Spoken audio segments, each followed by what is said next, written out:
Hello friends, welcome back to my channel. Friends, आज यहाँ पे हम फिज़िक्स का एक बहुत ही अच्छा प्रश्न यहाँ पे आपको सॉल्व कराने जा रहे हैं, जो कि आईआईटी जेईई परीक्षाओं, इंजीनियरिंग एंट्रेंस एग्ज़ाम तथा क्लास 12 सीबीएसई बोर्ड में आपके लिए बहुत ही उपयोगी होने वाला है। तो चलिए देखते हैं आज इस प्रश्न को। देखिए, सबसे पहले massless rope is suspended from a rigid support with weight 12 N in figure A. It is then tied to another rope and pulled with a force of 5 Newton, such that it makes an angle theta with vertical as shown in the figure B. The ratio of tension T1 and T2 is in two cases is. तो देखिए, सबसे पहले दो figure हमारे पास दिए गए हैं। एक फिक्स्ड सपोर्ट से एक 12 न्यूटन के मास को यहाँ पे हैंग किया गया है, जिसमें कॉर्ड में टेंशन T1 है। इसी तरीके से एक रिजिड सपोर्ट से एक दूसरे मास को जो 12 न्यूटन का है उस पर एक हॉरिजेंटली फोर्स 5 न्यूटन का अप्लाई किया गया है। ये देखिए, जो कि वर्टिकल से एंगल थीटा बनाता है और उस पर टेंशन T2 काम करता है। किस पे? रोप पे। ठीक है, तो देखिए ये दिखाया गया है, ये रोप है हमारी, इस पर टेंशन T2 वर्क कर रहा है और हॉरिजेंटली 5 न्यूटन का फोर्स काम कर रहा है, जबकि वर्टिकली 12 न्यूटन का फोर्स हमारा वर्क कर रहा है अंडर ग्रेविटेशनल फोर्स। ठीक है, तो आपको बताना है टेंशन T1 और T2 का रेशियो क्या होगा। तो यही प्रश्न में पूछा गया। 4 ऑप्शन है, ए 5:13, बी 13:12, डी और सी है 3:5 और डी है 12:13। यहाँ पे सी कर लीजिएगा, डी लिख गया है, सी कर लीजिएगा। ठीक है, तो देखिए सबसे पहले tension T1 in the figure A V have. देखिए टेंशन T1 का वैल्यू क्या है? 12 न्यूटन। कौन सी पोजीशन में? इक्विलिब्रियम पोजीशन में।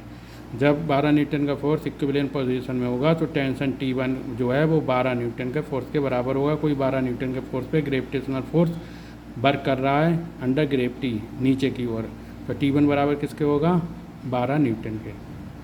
ठीक है, और and in the figure be the equilibrium state tension T2 बराबर क्या होगा? देखिए टेंशन T2 जो हमारा वर्क करेगा, जब टेंशन T2 जो है वो एंगल थीटा बना रहा है वर्टिकल से, तो देखिए अगर टेंशन T2 को इक्विलिब्रियम पोजीशन में हम मानेंगे कि under tension T2 equilibrium position में है, तो देखिए T2 वर्क कर रहा है हमारा ऊपर की तरफ upper side at angle theta, और इन बाय 5 न्यूटन और 12 न्यूटन का जो फोर्स है वो हमारा एट एंगल थीटा पे ही वर्क करेगा। और इनका रिजल्टेंट कितना होगा? तो जो रिजल्टेंट होगा वही T2 के इक्विवेलेंट होगा। कौन सी पोजीशन में? एट इक्विलिब्रियम पोजीशन में। तो वही देखिए टेंशन T2 बराबर रिजल्टेंट फोर्स 5 न्यूटन और 12 न्यूटन का हमने फाइंड अप कर लिया है, बराबर √5 का स्क्वायर प्लस 12 का स्क्वायर। तो बराबर 5 का स्क्वायर कितना होगा? 25। रिजल्टेंट फोर्स स्क्वायर पे अंडर रूट करके निकाल लेते हैं ऐड करके दोनों फोर्सों को। ठीक है, तो √25 प्लस 12 का स्क्वायर 144, दोनों को ऐड किया 169 आ गया, अंडर रूट निकाला 13 आ गया।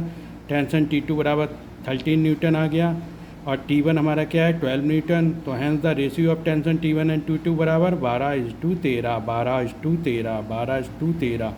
और T1/T2 इसे इस तरीके से भी लिखते हैं 12/13। तो ऑप्शन हमारा क्या? 12:13 कौन से ऑप्शन में? डी ऑप्शन में।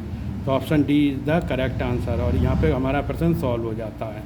ठीक है, तो डी ऑप्शन जो है 12:13 रेशियो T1 एंड T2 का यहाँ पे फाइंड अप हो चुका है।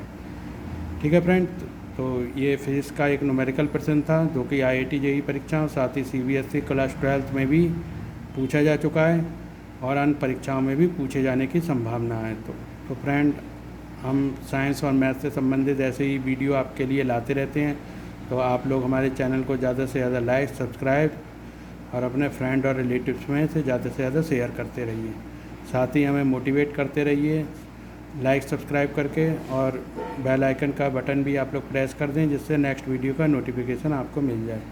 तो फ्रेंड, मिलते हैं अपने नेक्स्ट वीडियो में, तब तक के लिए बाय।